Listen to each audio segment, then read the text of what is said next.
আসসালামু আলাইকুম। সুপ্রিয় জাতীয় বিশ্ববিদ্যালয়ে ভর্তিচ্ছ শিক্ষার্থী বন্ধুরা, আশা করি তোমরা সবাই ভালো আছো। তোমরা ইতোমধ্যেই অবগত আছো যে জাতীয় বিশ্ববিদ্যালয়ে এখন আর এইচএসসি পরীক্ষার ফলাফলের ভিত্তিতে ভর্তি নেওয়া হবে না। তোমরা জানো যে পাবলিক বিশ্ববিদ্যালয়ের মতো জাতীয় বিশ্ববিদ্যালয়ে ভর্তি হওয়ার জন্য তোমাদেরকে একটি ভর্তি পরীক্ষার মধ্য দিয়ে যেতে হবে।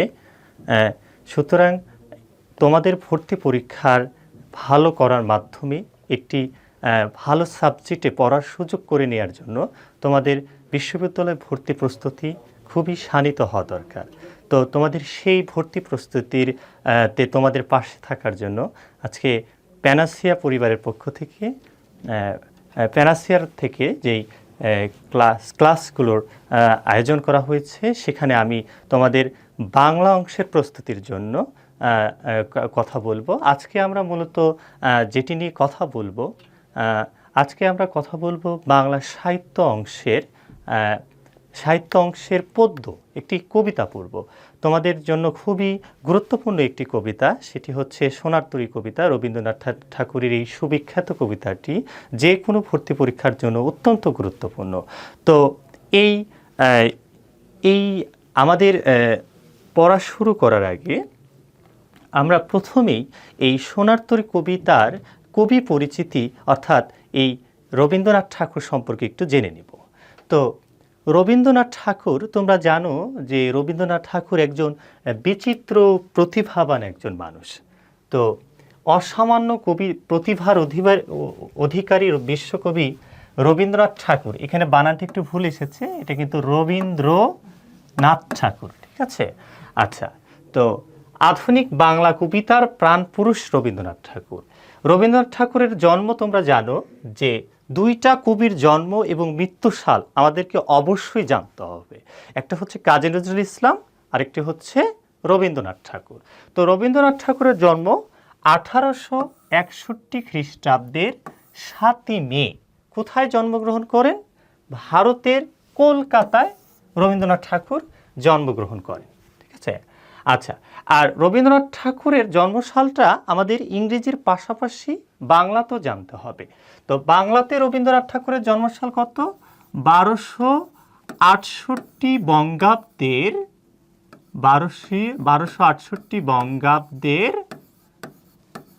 25শে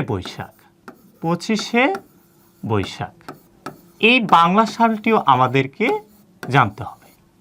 আচ্ছা, তাহলে রবীন্দ্রনাথ ঠাকুরের জন্ম 1861 খ্রিস্টাব্দের 7ই মে, আর বাংলাতে 1268 বঙ্গাব্দের 25শে বৈশাখ। আচ্ছা, কোথায় জন্মগ্রহণ করেন? ভারতের কলকাতায়। তার সাহিত্য সাধনার একটি বৃহৎ কাল বাংলা সাহিত্যের রবীন্দ্র যুগ নামে পরিচিত।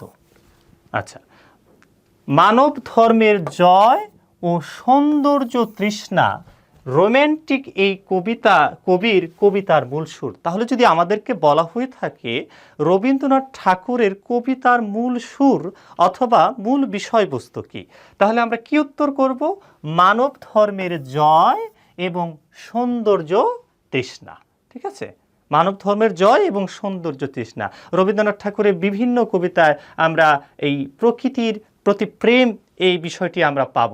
যেমন মরিতে চাহি না আমি সুন্দর ভুবনে, মানবের মাঝে আমি বাঁচিবারে চাই। এই সুন্দর ভুবনের প্রশংসা তিনি করেছেন, সৌন্দর্যের প্রশংসা করেছেন। তাহলে তার কবিতার মূল সুর মানব ধর্মের জয় এবং সৌন্দর্য তৃষ্ণা, ঠিক আছে? আচ্ছা, কবিতা ছাড়াও রবীন্দ্রনাথ ঠাকুর কি শুধু কবিতাই লিখেছেন? না, রবীন্দ্রনাথ ঠাকুর একজন বিচিত্র প্রতিভাধর ব্যক্তি। তিনি কবিতা ছাড়াও তিনি ছোট গল্প রচনা করেছেন, উপন্যাস, নাটক, প্রবন্ধ, ভ্রমণ কাহিনী, সঙ্গীত, বাংলা সাহিত্যের বিচিত্র শাখায় তিনি প্রতিভার স্বাক্ষর রেখেছেন। আচ্ছা, এর পরবর্তীতে আমরা দেখি তিনি লেখালেখির পাশাপাশি তিনি কিন্তু একজন দক্ষ চিত্রশিল্পী ছিলেন এবং তিনি কিন্তু একজন বিশ্ব পরিব্রাজক ছিলেন। তিনি বিভিন্ন জায়গায় ভ্রমণ করতেন, ঠিক আছে? তাছাড়া রবীন্দ্রনাথ ঠাকুরের আরেকটি দক্ষতা ছিল, তিনি দক্ষ একজন সম্পাদক ছিলেন এবং শিক্ষা সংগঠক ছিলেন। এবং চিন্তক ছিলেন। শিক্ষার প্রসারের জন্য তোমরা জানো রবীন্দ্রনাথ ঠাকুর নিজে প্রাতিষ্ঠানিক শিক্ষা গ্রহণে নিরুৎসাহিত হলেও উনি প্রাতিষ্ঠানিক শিক্ষার জন্য কিন্তু একটি বিশ্ববিদ্যালয় প্রতিষ্ঠা করেছিলেন। তো সেই বিশ্ববিদ্যালয়ের নাম তোমরা নিশ্চয়ই জানো। সেই বিশ্ববিদ্যালয়টি ভারতের বিশ্বভারতী বিশ্ববিদ্যালয় রবীন্দ্রনাথ ঠাকুর প্রতিষ্ঠা করেছিলেন। আর বিস্ময়কর ব্যাপার, রবীন্দ্রনাথ ঠাকুর মাত্র 15 বছর বয়সে রবীন্দ্রনাথ ঠাকুরের প্রথম কাব্যগ্রন্থটি প্রকাশিত হয়। আচ্ছা, রবীন্দ্রনাথ ঠাকুরের প্রথম কাব্যগ্রন্থটি কি ছিল?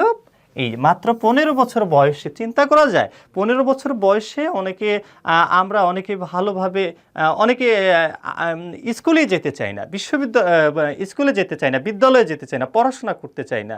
সেইখানে সেই বয়সে রবীন্দ্রনাথ ঠাকুর একটি কাব্য প্রকাশ করে ফেলছেন মাত্র 15 বছর বয়সে। আচ্ছা, তো সেই কাব্যটির নাম কি ছিল? বনফুল।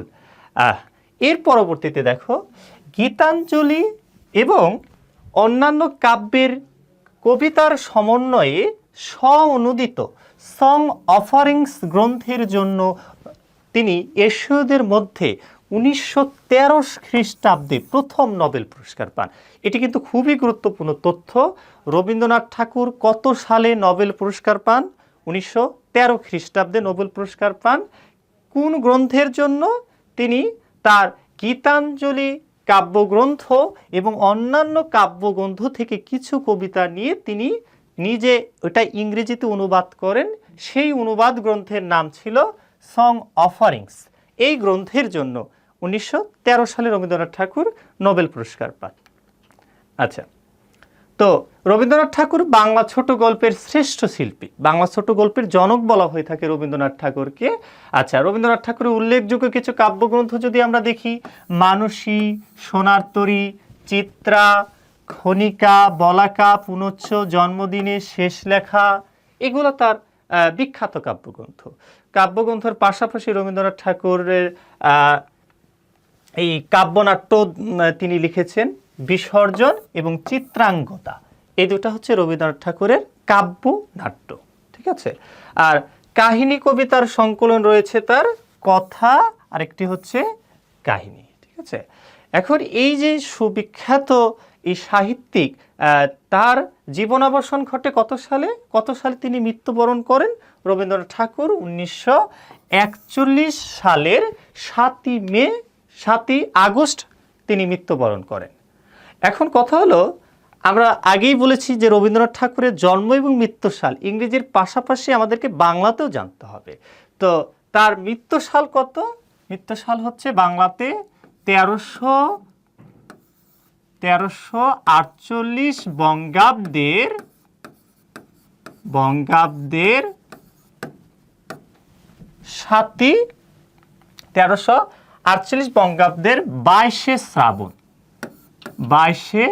শ্রাবণ তিনি মৃত্যুবরণ করেন। ঠিক আছে।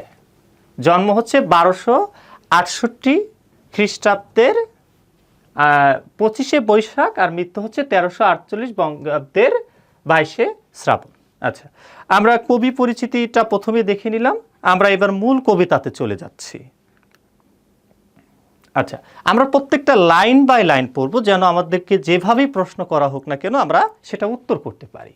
তো সোনার তরী কবিতার মূল বিষয়টা কি? সোনার তরী কবিতাটাকে যদি আমরা এক কথাই বলি, সেটা হচ্ছে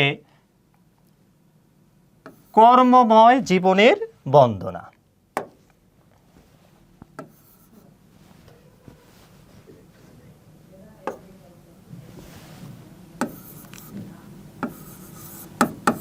কর্মময়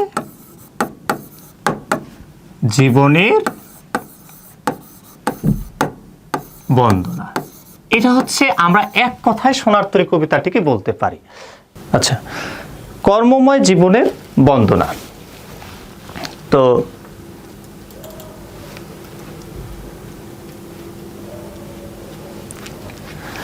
আচ্ছা, তো এই পৃথিবী থেকেই কোনো মানুষই কি আসলে চলে যেতে চায়? প্রত্যেকটা মানুষই চায় এই পৃথিবীতে অনন্তকাল থেকে যেতে। তো রবীন্দ্রনাথ ঠাকুর তার প্রাণ কবিতার মধ্যে বলেছেন, মরিতে চাহি না আমি সুন্দর ভুবনে, মানবের মাঝে আমি বাঁচিবারে চাই। এই সুন্দর পৃথিবী থেকে কেউ আসলে মরতে চায় না, কিন্তু কোনো মানুষই কি আসলে এই সুন্দর পৃথিবীতে অনন্তকাল বেঁচে থাকতে পারে? হ্যাঁ, মানুষ চাইলে এই পৃথিবীতে অনন্তকাল বেঁচে থাকতে পারে, তবে তিনি এই বেঁচে থাকাটা জৈবিকভাবে পারেন না, তিনি শারীরিকভাবে বেঁচে থাকতে পারেন না, কিন্তু মানুষের হৃদয়ে তিনি বেঁচে থাকতে পারেন তার কর্মের মাধ্যমে। ঠিক আছে, তো সোনার তরী কবিতাটি একটি রূপক কবিতা। এখানে আমরা দেখতে পাবো একজন কৃষক এবং একজন মাঝি। এই কৃষক আসলে প্রকৃত অর্থে এই কবি বা শিল্পস্রষ্টা ব্যক্তি, আর মাঝি হচ্ছে মহাকাল। ঠিক আছে, তো একজন ব্যক্তি যদি মহৎ কোনো সৃষ্টিকর্ম রচনা করতে পারেন, মহৎ কোনো কাজ করে যেতে পারেন, তাহলেই কেবল মহাকাল তাকে বাঁচিয়ে রাখবে, তিনি যুগ যুগ ধরে তার কর্মের মাধ্যমে মানুষের হৃদয়ে বেঁচে থাকবেন। এটি হচ্ছে আমাদের সোনার তরী কবিতার মূল বিষয়বস্তু। আসো আমরা একটু লাইন বাই লাইন কবিতাটি বোঝার চেষ্টা করি। গগনে গরজে মেঘ ঘন বরষা, কুলে একা বসে আছি নাহি ভরসা। তাহলে মেঘ গর্জন করছে, ঘন বরষা, কুলে একা বসে আছি নাহি ভরসা। তাহলে শাব্দিক অর্থে আকাশে মেঘ গর্জন করছে, একটা প্রতিকূল পরিবেশ। ঠিক আছে, তো এটা কি আসলে বর্ষাকালের প্রকৃতিকেই বোঝানো হয়েছে? কবি এখানে বর্ষার প্রতিকূল পরিবেশের অন্তরালে আসলে মানব জীবনের প্রতিকূলতার দিকটি তুলে ধরেছেন। বর্ষার প্রকৃতি যেমন প্রতিকূলতায় পরিপূর্ণ, তেমনি মানুষের জীবনটিও প্রতিকূলতায় পরিপূর্ণ। ঠিক আছে, কুলে একা বসে আছি নাহি ভরসা। এই কুলে দ্বারা কি বুঝিয়েছে? কুলে মানে কি? নদীর কিনারায়। ঠিক আছে, তাহলে কবিকে এখানে নদীর কিনারাকে বুঝিয়েছেন, শাব্দিক অর্থ নদীর কিনারা, কিন্তু ভাবার্থটা কি? জীবনের শেষ প্রান্ত, জীবনের শেষ প্রান্ত, জীবন নদীর কোলে, জীবনের শেষ প্রান্ত। আচ্ছা, তাহলে কুলে একা বসে আছি নাহি ভরসা, অর্থাৎ কবি তার সাহিত্য জীবনের শেষ প্রান্তে একাকিত্ব অনুভব করছেন। কুলে একা বসে আছি নাহি ভরসা। এখন ভরসা কেন পাচ্ছেন না কবি? ভরসা পাচ্ছেন না এই কারণে তিনি তো অনন্তকাল মানুষের হৃদয়ে বেঁচে থাকতে চান, কিন্তু তিনি আসলে নিশ্চিত নয় এমন কোনো সৃষ্টিকর্ম তিনি রচনা করেছেন কিনা যেটা মহাকাল সে গ্রহণ করবেই এবং তাকে সেই সৃষ্টিকর্মের মাধ্যমে বাঁচিয়ে রাখবে। তার সৃষ্টিকর্ম মহাকাল গ্রহণ করলেও করতে পারে, আবার নাও করতে পারে। এই যে ভেতরে একটা অনিশ্চয়তা রয়েছে, এই কারণে তিনি ভরসা পাচ্ছেন না। কুলে একা বসে আছি নাহি ভরসা। তোমরা আরেকটা প্রশ্ন করতে পারো যে কুলে বলতে জীবনের শেষ প্রান্ত বোঝানো যদি হয়ে থাকে, রবীন্দ্রনাথ ঠাকুর তো জীবনের শেষ পর্যায়ে সে কবিতা লেখেনি, তাহলে কেন এটা কুলে বলা হচ্ছে? এটার কারণ হচ্ছে রবীন্দ্রনাথ ঠাকুর জীবনের শেষ প্রান্তে কবিতাটি না লিখলেও তিনি কল্পনাতে বা ভাবনায় নিজেকে জীবনের শেষ প্রান্তে কল্পনা করেছেন। রবীন্দ্রনাথ ঠাকুর তার একটা কবিতার মধ্যে বলেছেন, আজি হতে 100 বর্ষ পরে কে তুমি পড়িছ বসে আমার কবিতাখানি কৌতূহল ভরে। 100 বছর পরে তার কবিতা কৌতূহলের সাথে কোনো পাঠক পড়ছেন, এটা তিনি কিভাবে দেখলেন? কল্পনার মাধ্যমে তিনি দেখলেন। তেমনি তিনি কল্পনায় নিজেকে জীবনের শেষ প্রান্তে ভেবেছেন। কুলে একা বসে আছি নাহি ভরসা। তারপরে কি আছে? রাশি রাশি ভাড়া ভাড়া ধান কাটা হলো সারা। এই ধান দ্বারা আসলে কি বুঝিয়েছে? ধান হচ্ছে কি? কৃষকের উৎপাদিত ফসল। ঠিক আছে, তো কৃষক আসলে কি? এই কবি। তাহলে কবির ফসল কি? তার সাহিত্যকর্ম। ধান দ্বারা বোঝানো হয়েছে শিল্পকর্ম বা সাহিত্যকর্ম। যদি বলা হয় ধান দ্বারা কি বোঝানো হয়েছে, তাহলে আমরা উত্তর করব সাহিত্যকর্ম। ধান কাটা হলো সারা, অর্থাৎ সৃষ্টিশীল ব্যক্তির সাহিত্যকর্ম বা শিল্পকর্ম রচিত হলো। ভরা নদী ক্ষুরধারা খর পরশা। ভরা নদীটা কেমন? খুরের মতো ধারালো। খুর যেমন ধারালো হয়, তেমনি এই ভরা নদীটা খুরের মতো ধারালো। খর পরশা। এই পরশা মানে কি? পরশা মানে হচ্ছে বর্ষা, যেটা দিয়ে মাছ ধরা হয়। ঠিক আছে, সেই খর পরশা, অর্থাৎ সেই বর্ষার মতো ধারালো। ঠিক ঠিক আছে, ভরা নদী ক্ষুরধারা, অর্থাৎ মানব জীবনটা নানা প্রতিকূলতায় পরিপূর্ণ, কবি এটাই বোঝাতে চেয়েছেন। তারপরে কি আসছে, কাটিতে কাটিতে ধান এলো বর্ষা। তাহলে ধান কি জানো, ধান হচ্ছে সৃষ্টিকর্ম। আচ্ছা, তো এলো বর্ষা, কাটিতে কাটিতে ধান এলো বর্ষা। তো ধান কাটার পরে কবি কি কোনো বিরাম পেয়েছেন? বিরাম পাননি। ধান কাটতে কাটতে কিন্তু বর্ষাটা চলে এসেছে। এই যে বিরাম পাননি, ধান কাটার পরে তিনি 1 সপ্তাহ 2 সপ্তাহ 1 বছর 2 বছর সবাই পাননি। অর্থাৎ সৃষ্টিকর্ম রচনা করতে করতে বর্ষা চলে এসেছে, মানে কি মৃত্যুর ঘটা শুরু হয়ে গেছে। ঠিক আছে, তার সৃষ্টিকর্ম রচনা এখনো শেষ হয়নি, তিনি আরও রচনা করতে চান, কিন্তু মৃত্যু তার দরজায় কড়া নাড়ছে। তাহলে এখানে তিনি কোনো বিরাম পাননি। তাহলে এই যে বিরাম পাননি, কোনো অন্তর পাননি, সৃষ্টিকর্ম রচনা করতে করতেই মৃত্যুটা চলে এসেছে, তাই এটার উত্তর হবে কি, এই চরণটির দ্বারা বুঝিয়েছে নিরন্তরতা। কবি কোনো বিরাম বা অন্তর পাননি। যদি এই লাইনটি দিয়ে বলে, এই লাইনটিতে বা চরণটিতে দ্বারা কি বোঝানো হয়েছে, আমরা উত্তর করব নিরন্তরতা। তিনি সৃষ্টিকর্ম রচনা করার পরে কোনো অন্তর পাননি। তারপরে কি আছে, একখানি ছোট ক্ষেত আমি একেলা, চারিদিকে বাঁকা জল করিছে খেলা। একখানি ছোট ক্ষেত, এটা খুব ইম্পর্টেন্ট। তাহলে ছোট ক্ষেত, এই ছোট ক্ষেত দ্বারা কি বুঝিয়েছেন কবি? ছোট ক্ষেত দ্বারা কবি বুঝিয়েছেন সংক্ষিপ্ত জীবন পরিধি। জীবন পরিধিকে বুঝিয়েছেন, জীবন পরিধি। আচ্ছা, এখন এই জীবন পরিধিটাকে ছোট বলা হলো কেন? মানুষের জীবন কি অনেক বৃহৎ নাকি ছোট? কবি এই কথাটা বলেছেন মূলত আক্ষেপ থেকে। এই চরণে কবির কি মিশে আছে? আক্ষেপ মিশে আছে, আক্ষেপ মিশে আছে। একখানি ছোট ক্ষেত, মানুষের জীবনটা বৃহৎ না, মানুষের জীবনটা অতি সামান্য, অতি নগণ্য।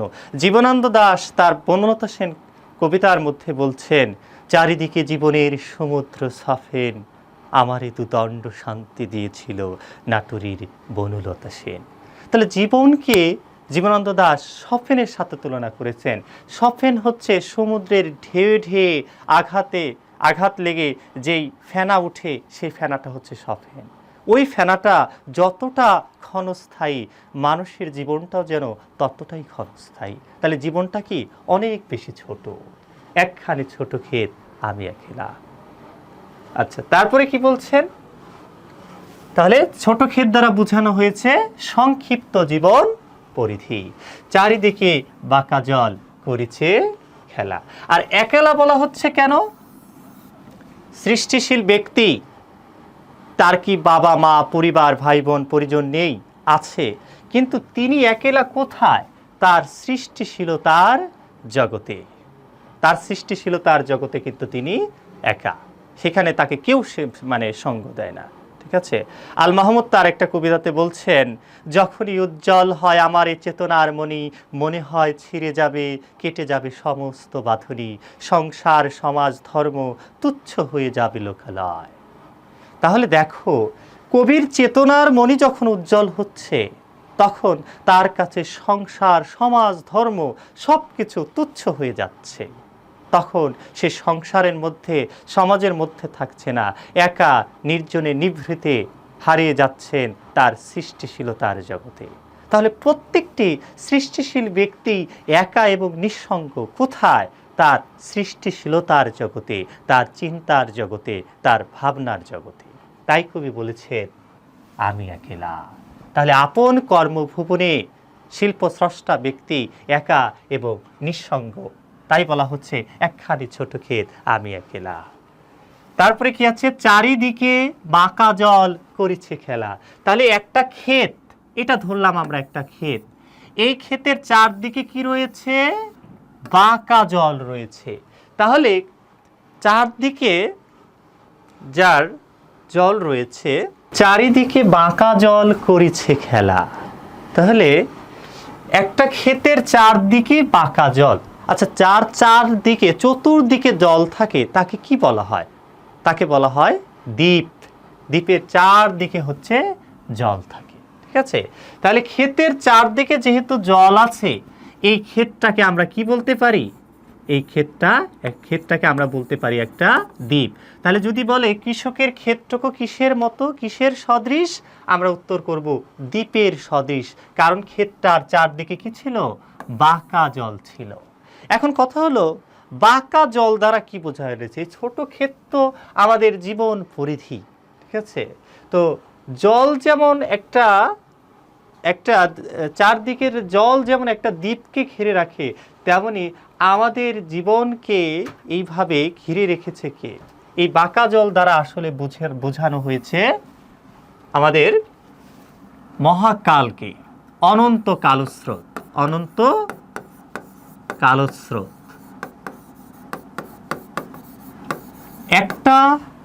একটা দ্বীপকে যেমন চারদিকের জলরাশি যে কোনো সময় তলিয়ে ফেলতে পারে, বিলীন করে ফেলতে পারে, তেমনি আমাদের এই ক্ষুদ্র জীবনকে, আমাদের জীবনের এই ক্ষুদ্র জীবন পরিধিকে বিলীন করে দিতে পারে কে? এই মহাকালের স্রোত। এখানে বাঁকা জল দ্বারা তাহলে কোন জিনিসটিকে বোঝানো হয়েছে?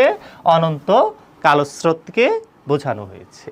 চারিদিকে বাঁকা জল করেছে খেলা। তাহলে পরীক্ষাতে যদি প্রশ্ন আসে বাঁকা জল দ্বারা কোনটি বোঝানো হয়েছে, আমরা কি উত্তর করব? আমরা উত্তর করব অনন্ত কালস্রোত। এই ক্ষেতের চারদিকে বাঁকা জলটা আছে। ক্ষেতটা আমাদের জীবন, আমাদের জীবনকে তলিয়ে নিতে পারে, বিলীন করে ফেলতে পারে কে? এই মহাকাল। মহাকালের গহ্বরে প্রত্যেকটা মানুষকেই হারিয়ে যেতে হয়, বিলীন হয়ে যেতে হয়। চারিদিকে বাঁকা জল করেছে খেলা। তাহলে এখানে কিন্তু কবির একটা সংশয় রয়েছে, একটা শঙ্কা রয়েছে যে কোনো সময় তার জীবনটা এই মহাকালের স্রোতে, মহাকালের জলে হারিয়ে যেতে পারে। তারপরে বলা হচ্ছে, পরপারে দেখি আঁকা তরু ছায়া মসি মাখা, গ্রামখানি মেঘে ঢাকা প্রভাত বেলা। তাহলে পরপার এই শব্দটা খুবই গুরুত্বপূর্ণ। পরপার বলতে কি বোঝানো হয়েছে? তোমরা অনেকেই ভাবছো যে পরপার বলতে রবীন্দ্রনাথ ঠাকুর হয়তো মৃত্যুর পরবর্তী জীবন অথবা পরকালকে বুঝিয়েছে। আসলে তোমাদের এই ভাবনাটি এক্ষেত্রে ঠিক হবে না। এখানে পরপার দ্বারা রবীন্দ্রনাথ ঠাকুর আসলে মৃত্যুর পরবর্তী জীবনকে বোঝাননি। পরপার যদি থাকে তাহলে এপারও তো আছে, পরপার যদি থাকে তাহলে এপারও আছে। তো এপার কি?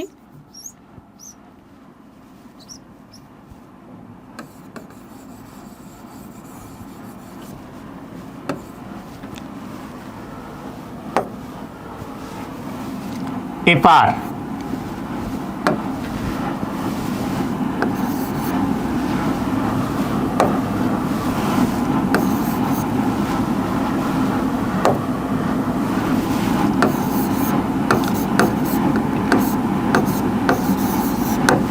এপার, এপার বলতে যেটাকে বোঝানো হয়েছে, এপার হচ্ছে কবির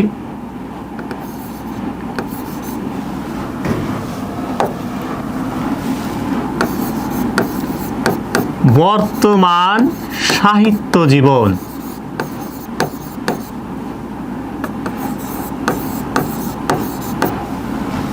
সাহিত্য জীবন।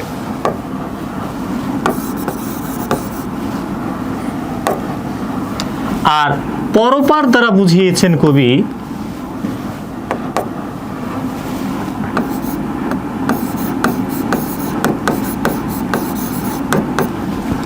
চিরায়ত শিল্পলোক।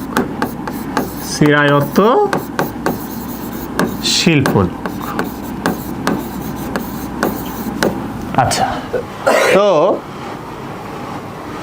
কবি এপার দ্বারা বুঝিয়েছেন তার বর্তমান সাহিত্য জীবন এবং পরপার দ্বারা বুঝিয়েছেন চিরায়ত শিল্পলোক। এখন কবি কি আসলে এপারেই পড়ে থাকতে চান? কৃষক যেমন তার ধানগুলো নিয়ে এপারে পড়ে থাকতে চান না ওপারে যেতে চান। কৃষক যদি ধান নিয়ে এপার থেকে ওপারে না যেতে পারেন তাহলে তার ধান রচনায় কি ব্যর্থ হয়ে যাবে। তেমনি সৃষ্টিশীল ব্যক্তি তার রচিত সাহিত্য কর্মগুলো যদি পরপারে অর্থাৎ চিরায়ত শিল্পলোকে, চিরায়ত শিল্পলোক বলতে কি বোঝানো হয়েছে? মহাকাল। এখন দেখো চিরায়ত শিল্পলোক একটু বুঝি। শিল্পলোক হচ্ছে যেখানে শিল্পের ঠাঁই হয়, সেটাই কি শিল্পলোক। আর চিরায়ত শিল্পলোক কেন বলা হচ্ছে? যেখানে চিরকাল শিল্পটা ঠাঁই পায়। তো মানুষ তো একসময় পৃথিবী থেকে চলে যায়, নজরুল, রবীন্দ্রনাথ সবাই চলে গেছেন, কিন্তু তাদের শিল্পকর্মগুলা কে ধরে রেখেছে? মহাকাল। মহাকাল চিরকাল ধরে মানুষের এই মহৎ সৃষ্টিকর্মকে, শিল্পকে টিকিয়ে রাখে। তাই এই মহাকালকে বলা হয় চিরায়ত শিল্পলোক। এখন পরপার দ্বারা বুঝিয়েছে চিরায়ত শিল্পলোক তথা মহাকালকে, এপার দ্বারা বুঝিয়েছে বর্তমান সাহিত্য জগৎকে। এখন তুমি একটা কবিতা লিখলা, এই কবিতাটা যদি তোমার নিজের কাছেই পড়ে থাকে, মানুষের কাছে না পৌঁছে, তাহলে কি এই কবিতা রচনা সার্থক হবে? কবিতা রচনা ব্যর্থ হয়ে যাবে। তেমনি সৃষ্টিশীল ব্যক্তি তার সৃষ্টিকর্ম যদি তার নিজের জগতেই রাখে, নিজের কাছেই রাখে, চিরায়ত শিল্পলোকে মহাকালের তরিতে তুলে দিতে না পারে, তাহলে কিন্তু তিনি মানুষের হৃদয়ে অনন্তকাল বেঁচে থাকতে পারবেন না। ঠিক আছে? তাই বলছেন, পরপারে দেখি আঁকা তরু ছায়া বসি মাখা, গ্রামখানি মেখে থাকা প্রভাত বেলা। তাহলে এই পরপারের যে গ্রাম, এই গ্রাম দ্বারাও কি বোঝানো হয়েছে? এই একই জিনিস, চিরায়ত শিল্পলোক তথা মহাকালকেই কিন্তু আসলে গ্রাম দ্বারা বোঝানো হয়েছে। তো এই গ্রামখানি কিসে ঢেকে আছে? মেঘে ঢেকে আছে, অস্পষ্ট।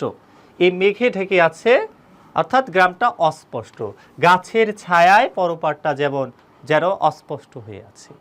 অর্থাৎ কবি স্পষ্টভাবে পরপারটা দেখতে পাচ্ছে না। অর্থাৎ এই যে পরপার বা চিরায়ত শিল্পলোকে কবির সাহিত্যকর্ম ঠাঁই পাবে কি পাবে না, কবি এটা নিশ্চিত না। কবির মধ্যে কি অনিশ্চয়তা রয়েছে, একটা অস্পষ্টতা রয়েছে।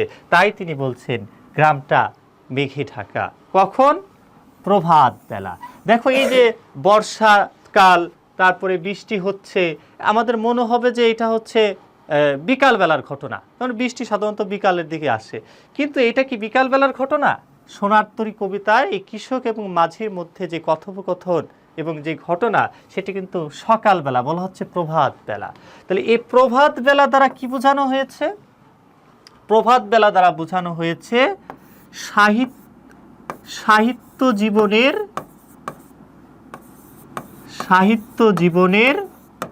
প্রারম্ভকাল।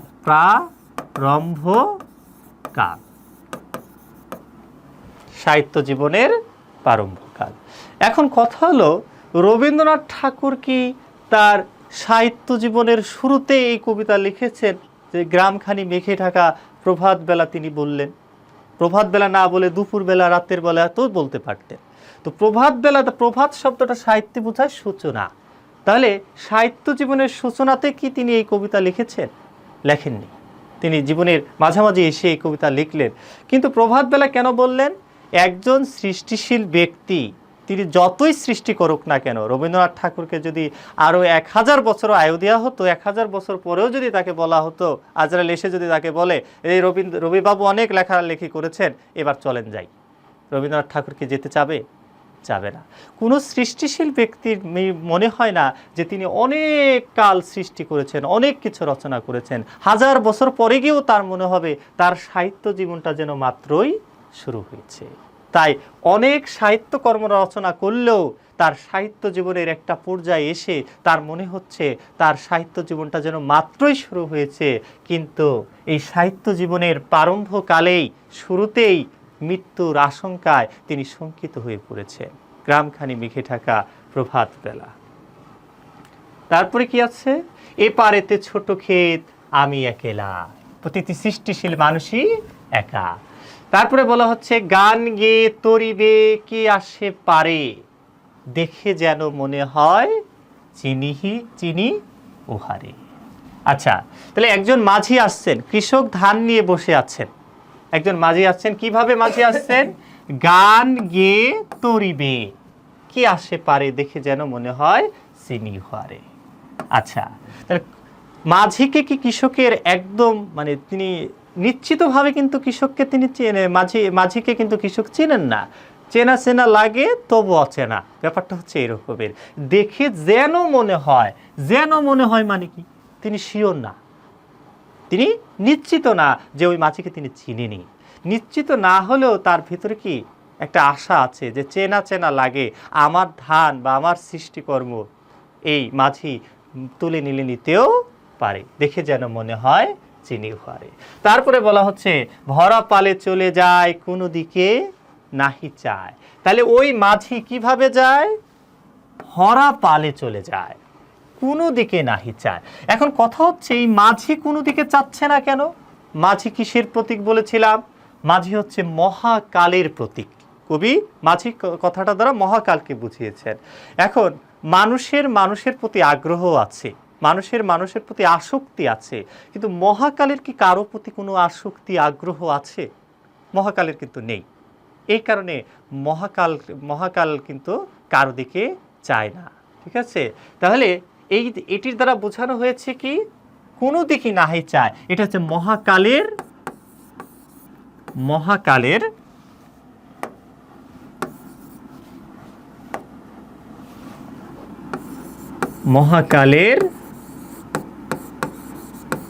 নিরাসক্তিতা। মহাকাল মানুষের প্রতি কি না আসক্ত না, নিরাসক্তিতা। ঠিক আছে, অথবা আমরা বলতে পারি মহাকালের নির্বিকারত্ব,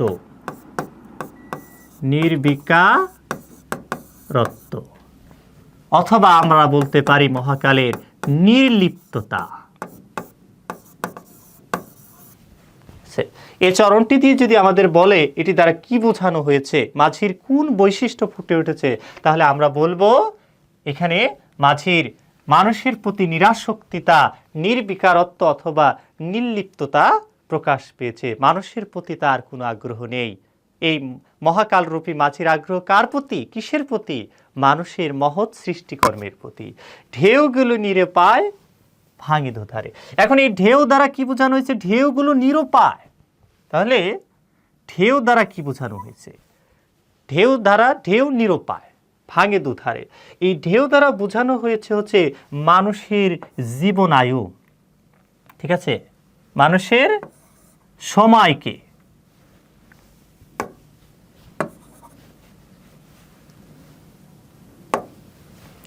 তাহলে মানব জীবনের সময়, ঠিক আছে, মানুষের জীবন বা সময় কি নিরুপায় মহাকালের কাছে, মহাকালের গহ্বরে তা বিলীন হয়ে যায়। ঢেউগুলো নিরুপায় ভাঙে দুধারে। এখন ভাঙে মানে কি? ভাঙে মানে হচ্ছে শেষ হয়ে যায়। ঠিক আছে, মহাকালের কিন্তু বিনাশ নেই। ঠিক আছে, তুমি আমি চলে যাব, 100 বছর 70 বছর বাঁচবো, এক সময় আমাদের জীবন শেষ হয়ে যাবে, কিন্তু মহাকাল ঠিকই থেকে যাবে। মহাকালের গহ্বরে প্রত্যেকটা মানুষের জীবন বা সময় হারিয়ে যাবে। তাহলে মানুষ অসহায় কার কাছে? মহাকালের কাছে। ঠিক আছে, ঢেউগুলো নিরুপায় ভাঙে দুধারে। ভাঙে দুধারে বোঝানো হয়েছে মানুষের জীবন কি হয়ে যায়? শেষ হয়ে যায়। তারপরে বলছে দেখে যেন মনে হয় চিনি উহারে, ওগো তুমি কোথা যাও। এখন মাঝি চলে যাচ্ছে, কৃষকের দিকে তাকাচ্ছে না, কৃষকের প্রতি তার কোনো আগ্রহ নেই। তখন মাঝির তো মনোযোগ আকর্ষণ করা লাগবে। আমি ধান নিয়ে বসে আছি, আমার ধান যদি আমি এপার থেকে ওপারে না নিতে পারি, তাহলে কি আমার ধান রচনা ব্যর্থ। তাই কৃষককে এখানে মনোযোগ আকর্ষণের চেষ্টা করছে, কৃষক মাঝির মনোযোগ আকর্ষণের চেষ্টা করছেন। ওগো তুমি কোথা যাও, কোন বিদেশে, বাড়িক ফিরাও তরি কুলিতে এসে। তাহলে দেখো, কৃষক যদি আমার ধান বা সৃষ্টিকর্ম গ্রহণ না করে, তাহলে আমার ধান বা সৃষ্টিকর্ম রচনাই কি ব্যর্থ হয়ে যাবে। তাই এই নির্লিপ্ত মাঝিকে কৃষক মনোযোগ আকর্ষণের চেষ্টা করছেন যে তুমি আমার ধানগুলা তোমার তরিতে তুলে নাও এবং আমার এই ধান বা সৃষ্টিকর্মকে সার্থক করো এবং এই সৃষ্টিকর্মের মাধ্যমে আমাকে মানুষের হৃদয়ে বাঁচার উপায় তৈরি করে দাও। ওগো তুমি কোথা যাও, কোন বিদেশে। এই বিদেশ দ্বারা কি বোঝানো হয়েছে? একই কথা, সেই চিরায়ত শিল্পলোক তথা মহাকাল। চিরায়ত শিল্পলোক। চিরায়ত শিল্পলোক বলতে কি? চিরায়ত শিল্পলোক।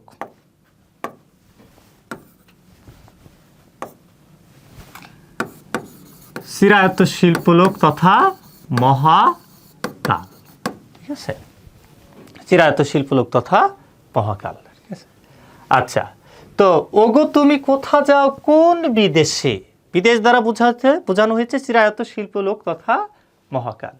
আচ্ছা, এখন এই চিরায়ত শিল্প লোকে যদি আবার সৃষ্টিকর্ম বা ধানগুলোকে নিয়ে মাঝি না যায়, তাহলে সৃষ্টিকর্ম রচনা ব্যর্থ।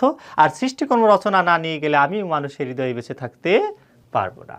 ঠিক আছে, তারপরে বলছে বারেক ভিড়াও তরি কুলেতে এসে। বারেক মানে কি, এখানে কি করছে, কৃষক মাঝিকে অনুরোধ করছে, অনুনয় করছে, একটা বার তরিটা ভিড়াও। তাহলে এখানে কৃষক রূপী কবি, কৃষক রূপী কবি মহাকাল রূপী মাঝির কাছে কি করছেন, কৃষক রূপী কবি এই মহাকাল রূপী মাঝির কাছে, মাঝির নিকট অনুনয় করছেন। কি করছেন, অনুনয়, মিনতি করছেন, মিনতি, অনুনয় করছেন। অনুনয় কোনটা, যেটা অনুরোধের চাইতে বেশি, অনুরোধের চাইতে বেশি। যেমন অনুরোধ কোনটা, তরিটা ভেরাও, এটা হচ্ছে অনুরোধ। আর যদি বলা হচ্ছে একটা বার তরিটা ভেরাও না, এই যে আকুতি মিনতি করে বলা, এটা হচ্ছে অনুনয়। তাহলে অপশনে অনুনয় এবং অনুরোধ দুটাই থাকলে আমরা অনুনয় উত্তর করব। বারেক ভিড়াও তরি কুলেতে এসে, কৃষকরূপী কবি এখানে মহাকালরূপী মাঝির কাছে অনুরোধ করছে। কারণ অনুরোধ না করলে তার সৃষ্টিকর্ম নিবে না, তার সৃষ্টিকর্ম না নিলে তার সৃষ্টিকর্ম রচনা ব্যর্থ হয়ে যাবে এবং তিনি কিন্তু এই বেঁচে থাকতে পারবেন না, অনন্তকাল মানুষের হৃদয়ে বেঁচে থাকতে পারবেন না, কারণ সৃষ্টির মাধ্যমেই তিনি বেঁচে থাকবেন। এরপরে বলা হচ্ছে যেও যেথা যেতে চাও, মানে জানে, কৃষক জানেন যে মহাকালকে থামানো সম্ভব না, তাই বলছে যেও যেথা যেতে চাও। তাহলে মহাকাল কি, নিত্য প্রবহমান, মহাকালের নিত্য প্রবহমানতা, একে চাইলেও আমরা থামাতে, নিত্য প্রবহমানতা। ঠিক আছে, এটার দ্বারা বুঝেছে মহাকালকে চাইলেও আমরা থামিয়ে রাখতে পারবো না, তাই বলা হচ্ছে যে যেথা যেতে চাও, যারে খুশি তারে দাও। আচ্ছা, রবীন্দ্রনাথ ঠাকুর কি এটা বলছে যে আমার সৃষ্টিকর্ম আর যাকেই দাও, আমার কবিতা আর যাকেই দাও, খবরদার হিরো আলমকে কিন্তু দিও না, এটা কি বলেছে? এটা কিন্তু বলেনি। তো সুতরাং যে যেথা যেতে চাও, যারে খুশি তারে দাও, সৃষ্টিশীল ব্যক্তির সৃষ্টিকর্ম মানুষের কাছে না পৌঁছালে তা কি, ব্যর্থ। তাহলে সৃষ্টিশীল ব্যক্তির সৃষ্টিকর্ম সকল মানুষের জন্য অবারিত, নির্দিষ্ট কোনো মানুষের জন্য তা না, সকল মানুষের জন্য তিনি উন্মুক্ত করে দেন, যারে খুশি তারে দাও। সৃষ্টিশীল ব্যক্তি মাত্রই কি, অকৃপণ এবং উদার। তাহলে এখানে সৃষ্টিশীল ব্যক্তির অকৃপণতা ও উদারতা প্রকাশ পেয়েছে, তার সৃষ্টিকর্ম সকল মানুষের জন্য।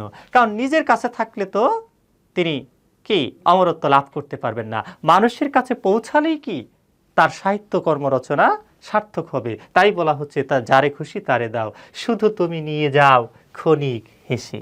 তাহলে সৃষ্টিকর্ম কিভাবে নেয়ার কথা বলা হচ্ছে, একটু হেসে নেয়ার কথা বলা হচ্ছে। কথা হলো হেসে নিবে কেন, কেঁদে কেন নিবে না? আচ্ছা, ধরো তুমি একটা বন্ধু বানাতে চাও, তোমার সেই কাঙ্ক্ষিত মানুষটিকে তুমি একটা ফুল উপহার দিলে, তো ফুলটা নেয়ার সময় ফুলটা যখন সে গ্রহণ করলো, তুমি দেখলা তার মুখটা কালো হয়ে আছে, তখন তুমি কি বুঝবা, যে সে তোমাকে প্রত্যাখ্যান করেছে, তোমাকে বন্ধু বানাতে চায় না। কিন্তু ফুলটা নেয়ার সময় তার মুখে কোনো কথা নেই, কিন্তু একটু হাসি, একটু লজ্জা ভাব তুমি লক্ষ্য করলে, তখন কি বুঝবে, যে কথা না বললেও আমাকে সে গ্রহণ করেছে। এখন মহাকালের কাছে সৃষ্টিশীল ব্যক্তি কি প্রত্যাখ্যাত হতে চান? চান না। তিনি চান মহাকাল তার সৃষ্টিকর্ম আনন্দের সাথে সাদরে গ্রহণ করুক। তাহলে ক্ষণিক হেসে সাদরে গ্রহণ না করলে, জোর করে দিলে কিন্তু তিনি অমর হতে পারবেন না। তাই তিনি সাদরে গ্রহণের মিনতি করেছেন, সাদরে সৃষ্টিকর্ম গ্রহণের মিনতি। কারণ মহাকাল সাদরে সৃষ্টিকর্ম গ্রহণ করলেই কেবল সৃষ্টিশীল ব্যক্তি অমরত্ব লাভ করেন। গ্রহণের মিনতি, ক্ষণিক হেসে। আচ্ছা, আমার সোনার ধান কুলেতে এসে, তারপরে বলা হচ্ছে এখন সোনার ধান, ধান তো জানি আমরা সৃষ্টিকর্ম, ধান কি, ধান হচ্ছে এই সোনার ধান দ্বারা কি বোঝানো হয়েছে, ধান সৃষ্টিকর্ম। এখন মহাকাল কি সকল সৃষ্টিকর্ম নেবে? একজন কৃষক ধান তো খেতে ধান লাগানোর পরে সেই ফসল, সেই ধান কি সকল ধান কি ঘরে তিনি তুলেন? তুলেন না। ধানের মধ্যে কিছু চিটা ফাটা থাকে, যেগুলা কৃষক কি করে দেন? ফেলে দেন। তেমনি মহাকাল কিন্তু মানুষের সকল সৃষ্টিকর্মকে গ্রহণ করে না। মানুষের সৃষ্টিকর্মের মধ্যে যেগুলো মহৎ বা শ্রেষ্ঠ সেগুলোই কেবল গ্রহণ করেন। রবীন্দ্রনাথ ঠাকুর জানেন তিনি যত গান, যত কবিতা রচনা করেছেন সব কিছু মানুষ পড়বে না, সব কিছু মহাকাল গ্রহণ করবে না। তাই মহাকালের কাছে যেগুলো শ্রেষ্ঠ বলে বিবেচিত হয়, তোমার সব নেয়ার দরকার নাই, মহাকাল আমার শ্রেষ্ঠ সৃষ্টিকর্মগুলোকে তুমি গ্রহণ করো। তাহলে সোনার ধান দ্বারা কি বোঝানো হয়েছে? মহৎ বা শ্রেষ্ঠ সৃষ্টিকর্ম, মহৎ বা শ্রেষ্ঠ শিল্পকর্ম। এটা কিন্তু খুবই গুরুত্বপূর্ণ। সোনার ধান, ধান শিল্পকর্ম বা সাহিত্যকর্ম, আর সোনার ধান শ্রেষ্ঠ বা মহৎ সৃষ্টিকর্ম। তারপরে বলা হচ্ছে যত চাও তত লও তরণি পরে। এই যত তত, এটা কি? সাপেক্ষ সর্বনাম। এটা পরীক্ষাতে কিন্তু আসে।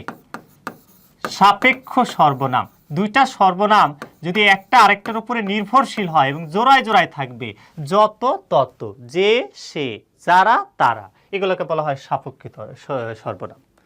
তো যত চাও তত লও তরণি পরে। পরে মানে কি? উপরে, তরণীর উপরে ততটা লাও। বলে না কিছু রাখো কিছু নিয়ে যাও। তার মানে সৃষ্টিশীল ব্যক্তি মানে অকৃপণ এবং উদার, তার সৃষ্টিকর্মের পুরোটাই তিনি মহাকালের তরিতে তুলে দিতে চান। কারণ দিতে পারলেই তো লাভ, তিনি দিতে পারলেই অমরত্ব লাভ করবেন।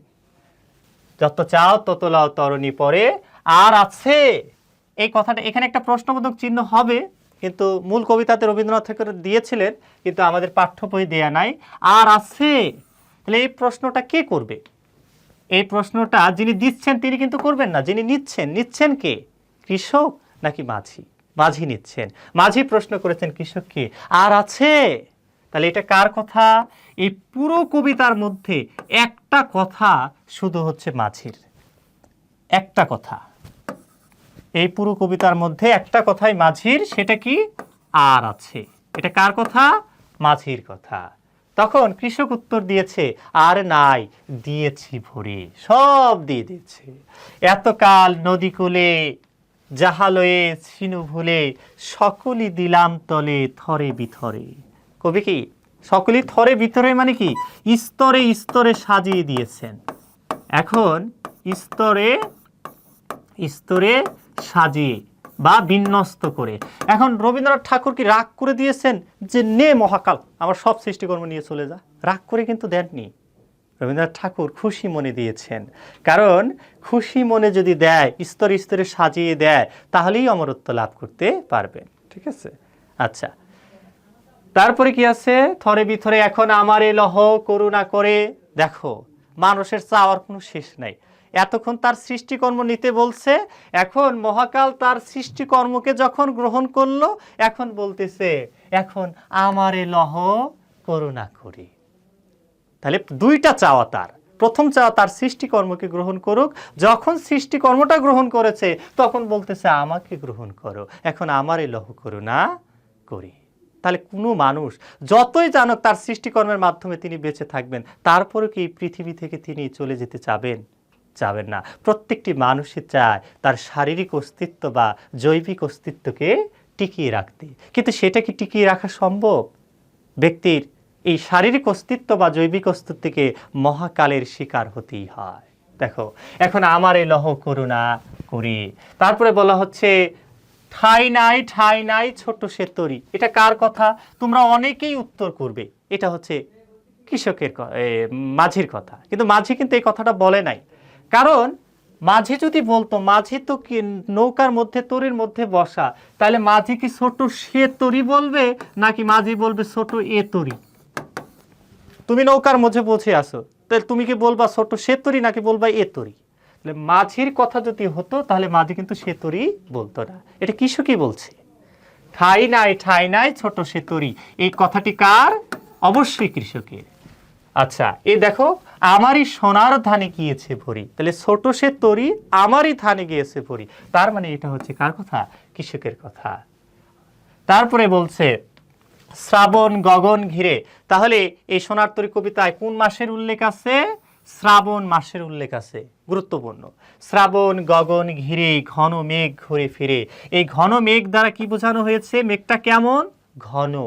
তার মানে একটি ঘন মেঘ দ্বারা বোঝানো হয়েছে মৃত্যুর ছায়া, মৃত্যুর ছায়া, মৃত্যুর ছায়া। ঠিক আছে, ঘন মেঘ, কবি মৃত্যু ছায়া দেখতে পাচ্ছেন। ঘুরে ফিরে শূন্য নদীর তীরে রহিন ফিরি, যাহা ছিল লই গেল সোনার তরী। এখানে সেই কবিতার শেষে আমরা অপূর্ণ, কবির ইচ্ছা কিন্তু পূর্ণ হয়নি।